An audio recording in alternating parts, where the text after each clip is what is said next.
Hi, can you hear us on Facebook? So I'm Alex Belinsky.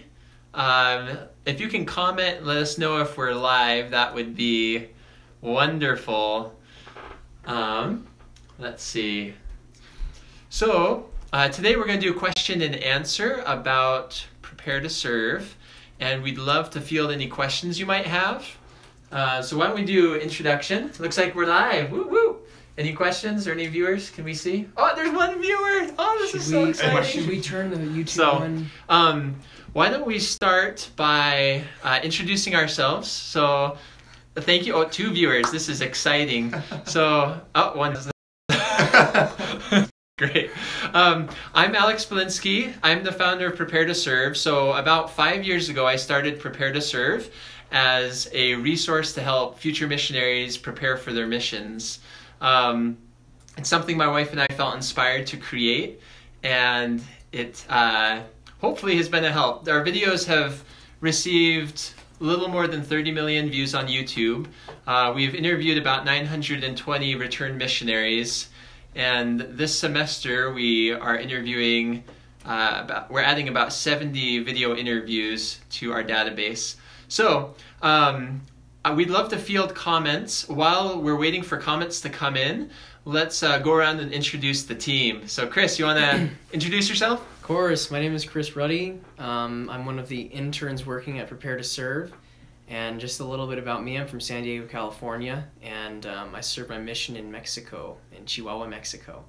So yeah, what I do here at Prepare to Serve is mainly a lot of video editing and production of a lot of the highlight videos you see on the Facebook page, as well as some of the videos you see on the YouTube page.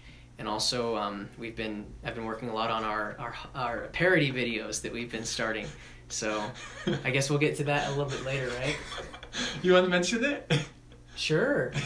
So we've been working on a new series for Prepare to Serve that kind of bases on more like funnier parody videos of interviews with famous people and celebrities about church topics and gospel topics and things. We were inspired by the Tom Cruise on home teaching video that is popular on YouTube, and so for the past few weeks we've made one of those types of videos, but on missionary work featuring our president, President Trump, and it's a pretty good little video. It's really fun. Because we see President Trump answering questions about missions as if he were a missionary who had just come home from his mission. So it should be pretty fun. It should be pretty fun to watch, and that'll be coming out on Friday. And yeah, so that's basically what I do. Awesome, cool. Well, why don't we really quickly go through the other team members, and then we'll start fielding questions. So Austin, you want to talk and just project your voice? Yeah, sure. So my name's Austin. I serve my mission in the New Jersey Morristown mission. I currently run the Facebook. Sideways. Oh no! Oh no! But I currently run the Facebook page at Prepare to Serve. So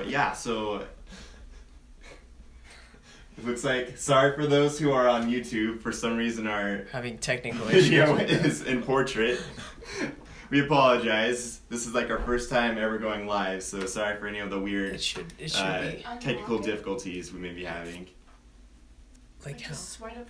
Okay, you can continue on introducing yourself. Yeah, we'll figure it out. So. But yeah, and I'm also just from. I forgot to mention I'm from Utah, so born and raised. Yeah, and that's pretty much me. Great, Quincy.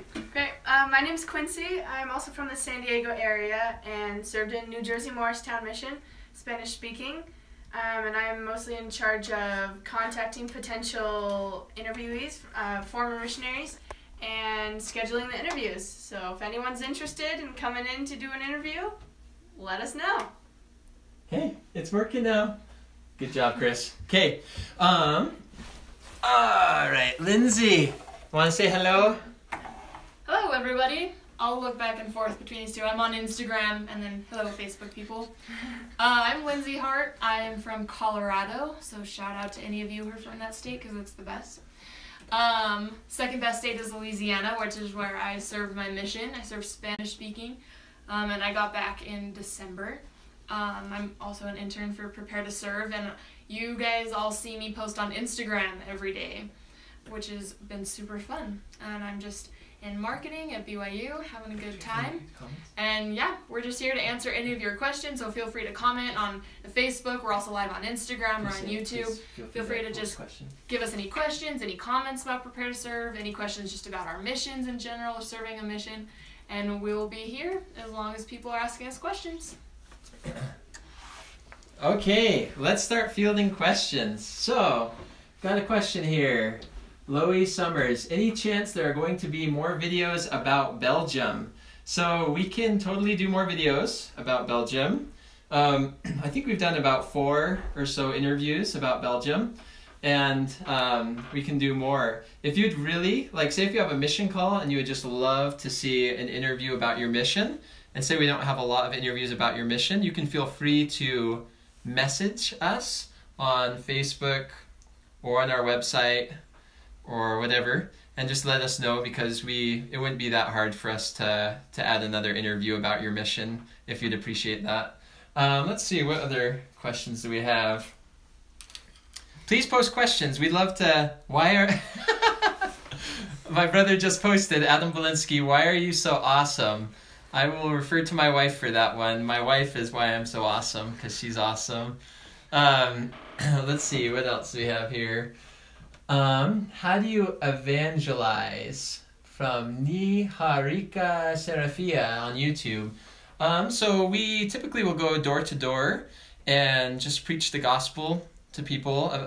We teach them about Jesus Christ and how they can live with their families forever, how they can live good Christian lives.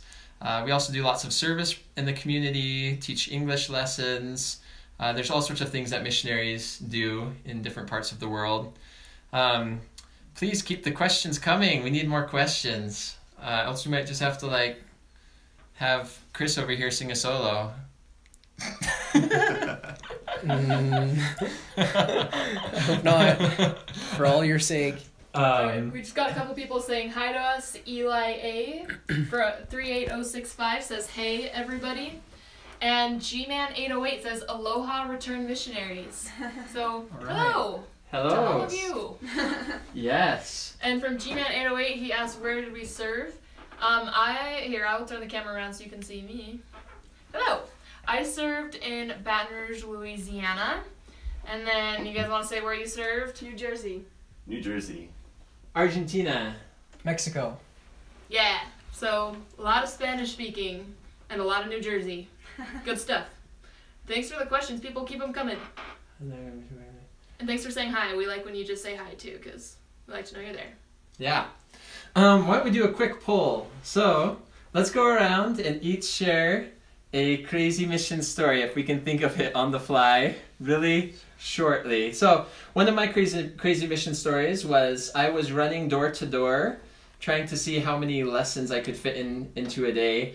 And I went into a house, the door was kind of cracked open, there's a bunch of people going in and out, so I went in, and come to find out it was a hideout for a bunch of criminals who had their house filled with motorcycle bikes that they had stolen.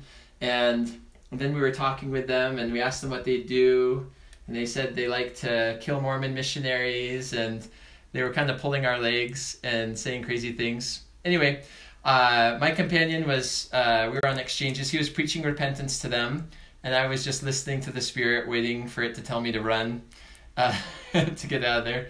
And then the Jefe came in, and he told us he didn't want us there, so we left, and we didn't die, but that kind of shook me up. Okay, Chris, do you want to share a little random story? In a succinct way?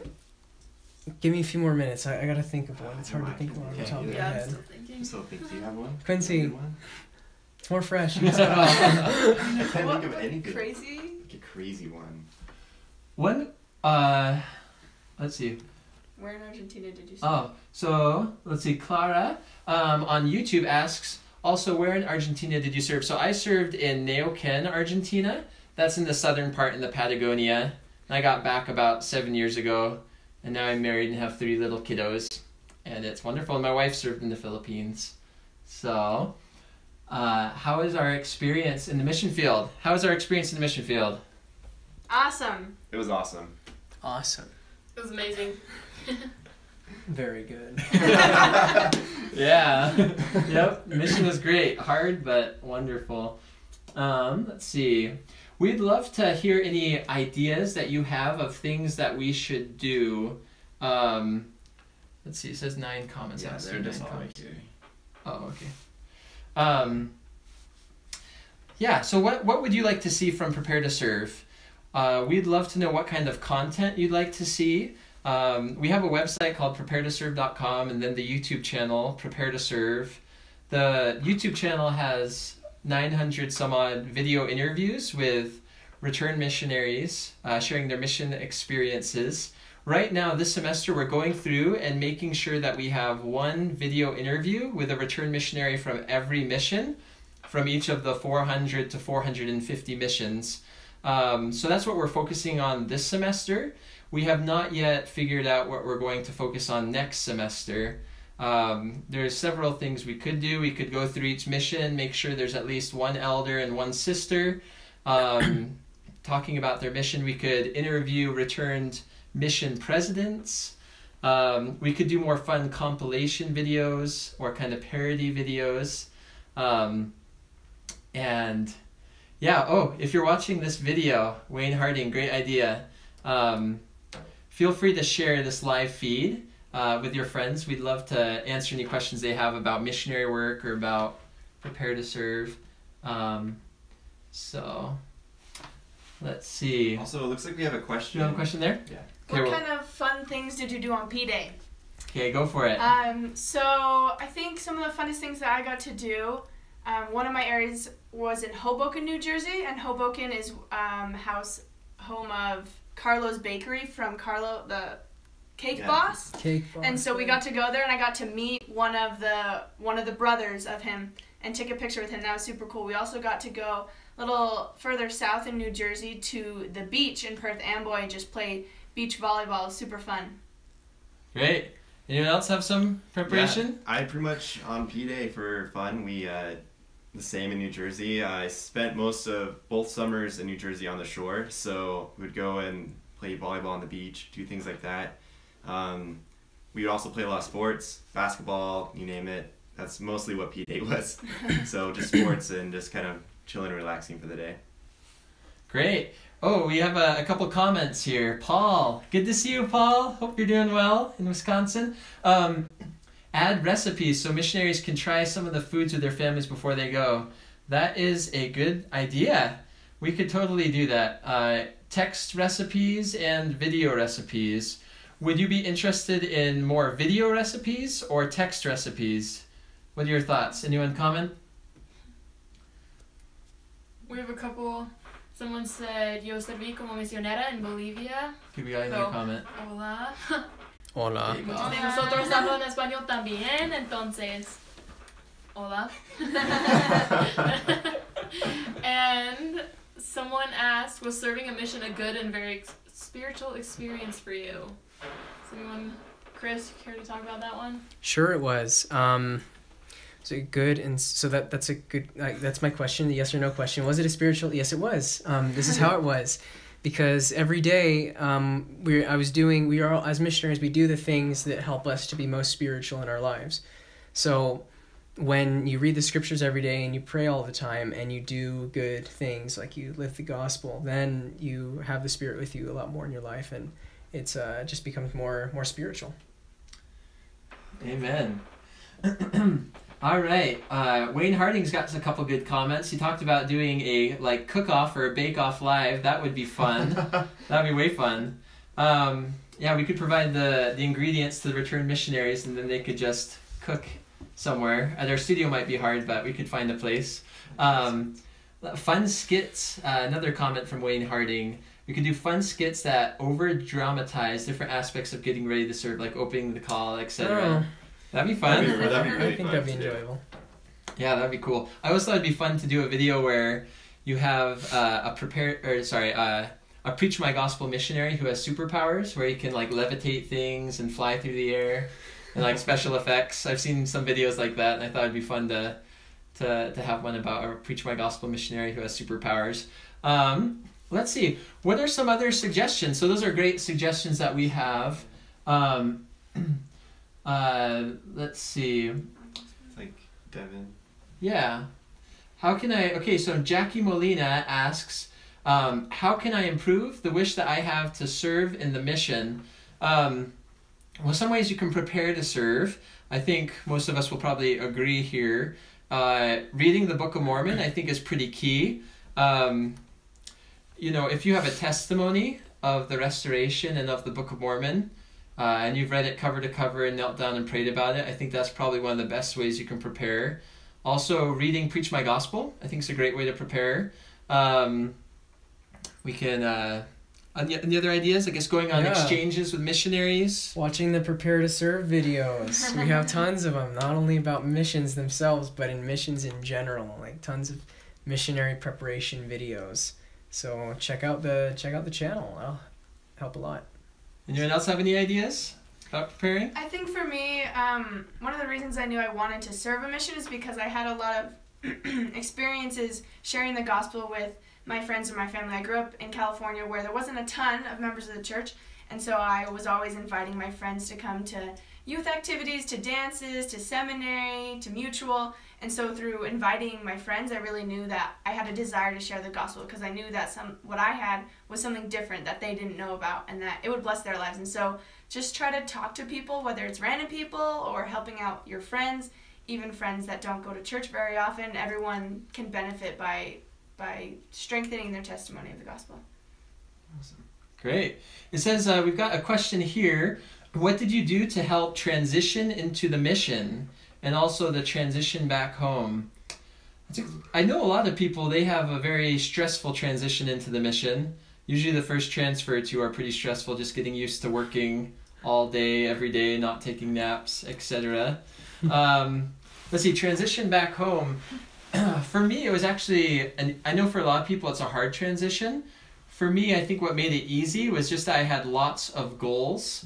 So once I got home, I just hit the ground running. I was like waking up at like 2 a.m., 3 a.m. to work on personal goals that I had set on my mission of what to do after my mission, like transcribing my mission journal. I know that the church, I think they've started to have a My Plan, like your last transfer too, right? Mm-hmm. Where they have you start to brainstorm about post-mission things, so that way hopefully will help. Anyone else have any ideas they want to share about adjusting home from the mission? Sure.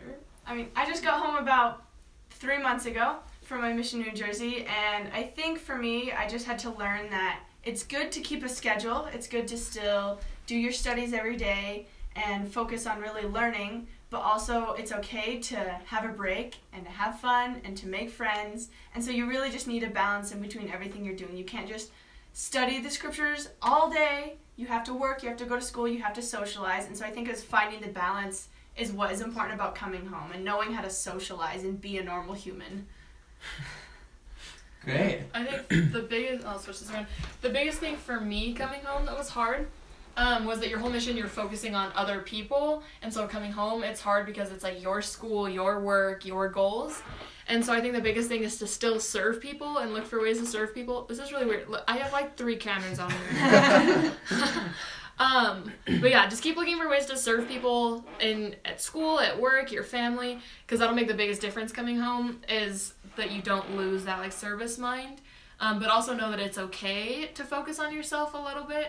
And to have personal goals, work for what you want in school and work and any other goals you may have, and you'll be okay. Great.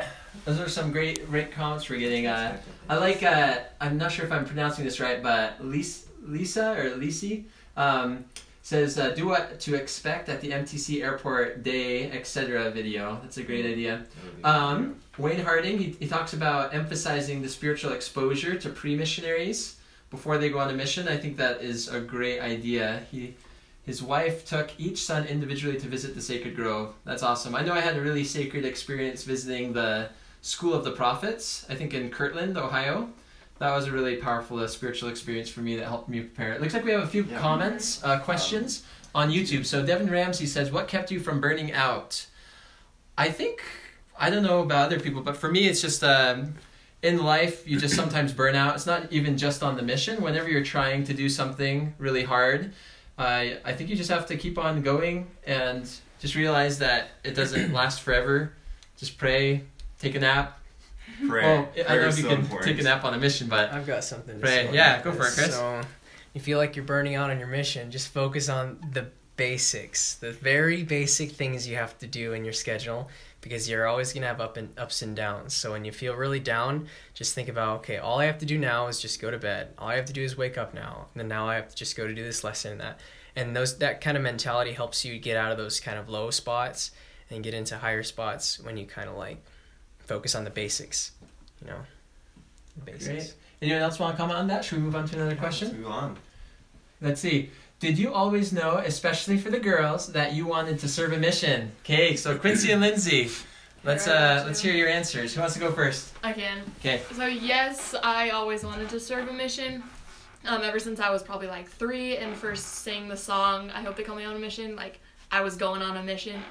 And even, it's kind of like a backstory, I'm married now, and my husband and I have known each other for 12 years, and we always planned on both going on missions, but we're the exact same age, and so he was going to go when he was 19, and then he was going to come home, and I was going to go when I was 21, and so we were going to have to wait like 3.5 years, but the age change happened, and we ended up getting home the same exact day, because I left when I was 19, and he left when he was 18, so it worked out. But yeah, I always knew from when I was a little kid, and I just always planned on it, put my papers in, never got a no, and I just went, and it was a great experience.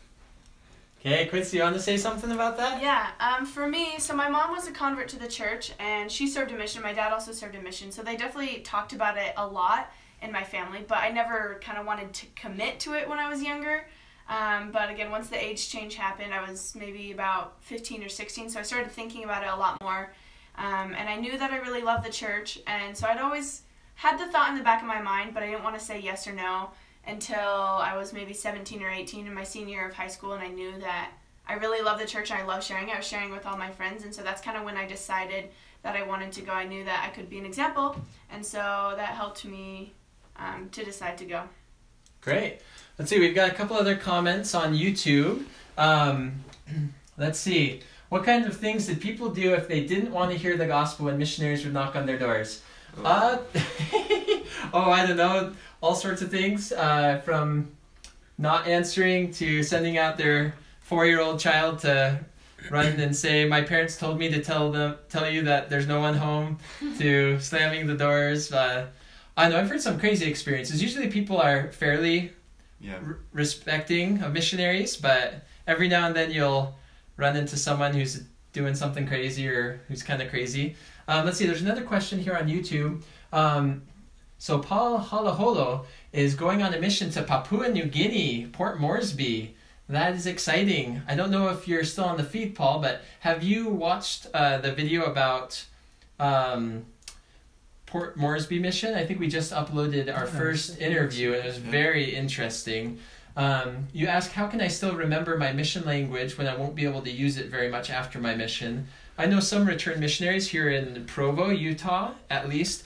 They will volunteer at the Missionary Training Center in their teaching resource center, and they'll be taught in Tok Pisin, or whatever that language is, by pre-missionaries who are learning it. So that's a good way. You can also volunteer if you live in Utah to come in and record testimony clips in Tok Pisin on our language channels that we recently started to help share the gospel on YouTube in different languages. Yeah, so let's see. We probably have time for a few more questions. Got one. And then we'll probably need to end this feed in about 5 minutes or so. Yeah. Lindsay, you got one? So we have a question. It says, what if you were called to serve your mission in Hawaii, Honolulu? Would you be excited? Also just around me. Yes, I would. Hawaii is exciting, but I think the biggest thing is you shouldn't care so much about where you go, but about why you're going. Because, I mean, a lot of people want to go somewhere cool and exotic. They want to go somewhere foreign they've never been. Or maybe you do want to serve stateside and you don't want to have to speak a crazy language. But the biggest thing is why you're going. And so that no matter where you get called, you're happy with it because you know that that's where God wants you, that's where God needs you, and there's people there who need you to be there. And I think that's more important than worrying about like where you're going to get called, because no matter where you get called, it's going to be the best place on earth to you, and you'll love it no matter what. Can I add something? Great. Yeah. That was... Yeah. Just to reiterate what she said, it was the April 2017 conference in the priesthood session, Elder Bednar gave a talk about this subject, and he mentions there's a difference between being called to the work and being assigned to labor. And so when you're called to be a missionary, you're called to the work, you're called to be a missionary. But it doesn't really matter as much. It's kind of secondary where you serve. So I think just if you want to look up that talk, I don't know what it's called exactly, but it's in the April 2017 General Conference, and it's by Elder Bednar. And it's, yep. And so yeah, it's a pretty good concept. So focus more on serving the Lord rather than where you serve, because that's the most important part. Great. So it looks like Paul got back to us. Yes, he did watch it. We posted the video the day after he opened his call. That is so cool. That makes me really happy. I hope it was helpful. Let's see. How does Spanish-speaking missions work in the United States? So, did any of us start Spanish-speaking in the U.S.? Both of us did. Oh, okay. Who wants to tackle that I would question? love to talk about this one. Okay, so go for it. It totally depends on your mission, because some missions, if you get called Spanish-speaking in the United States, you won't speak Spanish that much, and you might be like half English, half Spanish. My mission, at least, in Louisiana, I was never English-speaking. I served in a Spanish ward and a Spanish branch, and then technically an English ward, but we were starting a Spanish branch. It's a good time. You have to be a little more creative to find Hispanics, obviously. But if you pray a lot, you'll get good at it. You go to Hispanic markets, you'll know neighborhoods. We use like the U.S. Census a lot to find pockets of Hispanics.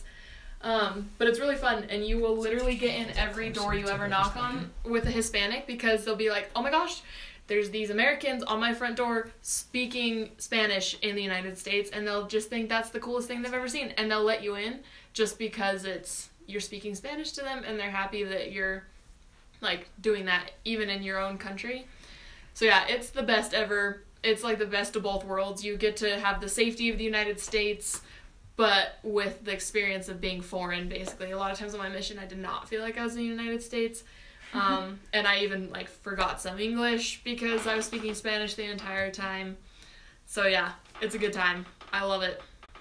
Do you want to say anything, Quincy, about Spanish speaking? Yeah, so New Jersey is a huge cultural melting pot, and so there are people from every single country, Hispanic or otherwise, and so and it's about 20% Hispanic in the state. And so I think for me, all the areas I served in were highly densely populated with Hispanics, and so again, in my mission, kind of like she was saying, it wasn't really a problem to find Hispanics. Anywhere we would go outside, they would just be on the street, and it was super cool, and I really liked the experience because instead of, if you just go to a country and you're just with all the people from that one country, whereas in New Jersey, where everyone came, I got to learn about the culture and the food and the people and the traditions of all of these different people and really learn to appreciate them in a different way and be able to adapt my Spanish to listen to all their different accents, which I think was really cool.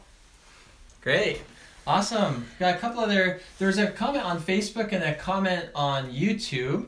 On Facebook by Lisa or Lisi, and then on YouTube, let's see, about finances. Oh, by Niharika, about managing finances and if it's hard to live on a budget while on a mission. So how finances work on the mission, I mean, I think it varies a little bit mission to mission, but typically your family pays about $400 a month if you are from the United States.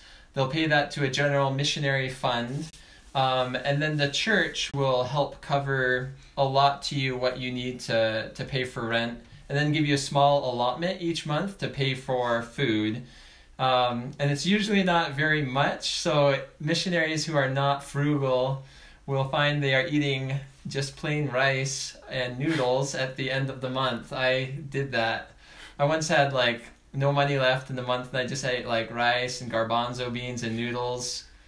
It was not the best mixture, but that was kind of self-inflicted. But often, you know, often the mission secretary, financial secretary, will sometimes take care of worrying about paying the rent for the apartment you live in. Sometimes you'll pay for rent. It just kind of depends on your mission, I believe. But yeah, missionaries live very frugally and by any means do not have much money with them when they're on their mission, because luckily they don't have to worry about it. They can just focus on serving other people and sharing the gospel. Wayne Harding asked, did your missions change or influence your career path? I know for me, the way I view my career is I just want to consecrate my life to Heavenly Father and to help build His kingdom and do what He wants me to do. And so the mission was a great 2-year experience to help me get experience kind of consecrating my efforts in that way. And also I had experiences on my mission that increased my faith. Like one week I set the crazy goal to find 100 new investigators, and I ran door to door on exchanges with different missionaries each day. And we met that goal 1 minute before the week ended at 8:59 p.m. on a Sunday night. And so many miracles happened that week, but it taught me that Heavenly Father, when we set goals that we feel good about and that we feel like He approves, if we pray about it and we feel that it's right, then He can help us to achieve some pretty incredible things, even if it seems far-fetched. Let's see, I think we're just about out of time, but why don't we... One more question. Let's see, we've got another question, and then maybe we could do a quick little tour of our office. Fred Smearson says, how many opportunities to use musical skills on a mission are there commonly? Oh, I've got a good one. Okay, Lindsay, you want to field that question? Yeah, so music was super huge for me. Like I said before, I served in Louisiana. People love music down there. It's like the center of jazz. When I was on my mission, so I was a piano performance major before marketing, and so I really was looking for ways to use piano to serve. One way I got to do that was I got to teach piano on my mission, and at one point I had like 30 students just teaching in the local ward to help the kids and the people there, because historically they've had missionaries playing piano in the ward, and nobody knew even what an organ was. But by the time I left, there were multiple people who played piano, and now one of my kids is the ward organist, which was super fun. And we also organized like a Christmas music fireside where we got people who played guitar and violin and piano and people who sang, and we had little primary kids sing, and invited everyone we could find in the neighborhoods to come to this music fireside, because people in Louisiana just love music and love Christmas and love Jesus, and so they wanted to come. And it was super helpful because it brought everyone together, it was common ground, and music was super powerful, and it was really impactful. And it was one of the best times on my mission. Yeah. Great. Well, I think we're going to need to wrap up this here in just a minute. Why don't we give you a little brief tour of our office, just so you can see. So we're located in Provo by the Provo Library. And if any of you want to come in to be interviewed about your mission, or to help share the gospel in a different language, we also offer... you can see a sign above me that says Lifey. We also offer free video life histories for people. If you go to lifey.org, you can check that out. But if you ever want a free video life history, you can reach out to us as well. Let me show you our setup here. Because if you ever have a good, wholesome project where you need equipment to record something, we're pretty open about letting people use our resources. So, let's see. Could one of you maybe flip on the lights? So, here's our primary office area. You can see we've got a couple computers where we edit, and then we come back here, and we have a small secondary studio that we use when we record 2 people at a time, which we don't do too often, but sometimes we do. Here's a pull-up bar if you ever need a workout. Here is... here's where we generally do most of our recording. We'll just have them sit down in front of the green screen and share mission stories. Usually takes about an hour or so. So, yeah, there's just our office. Anyway, so that's... Someone commented there's our do a challenge to give out a Book of Mormon. office. Oh. Yeah, we should do a giveaway challenge. That's a fun idea. Well, Well, I think that about wraps it up. We have another meeting here in just a minute that we've got to make it to, but thank you so much for tuning in. We love you. If you have any comments or questions or suggestions, feel free to post them, and we'll see if one of us can respond to them on the Facebook page here in the next few minutes. So, thank you so much. We love you. Take care. Bye. Bye. Too many cameras. Okay.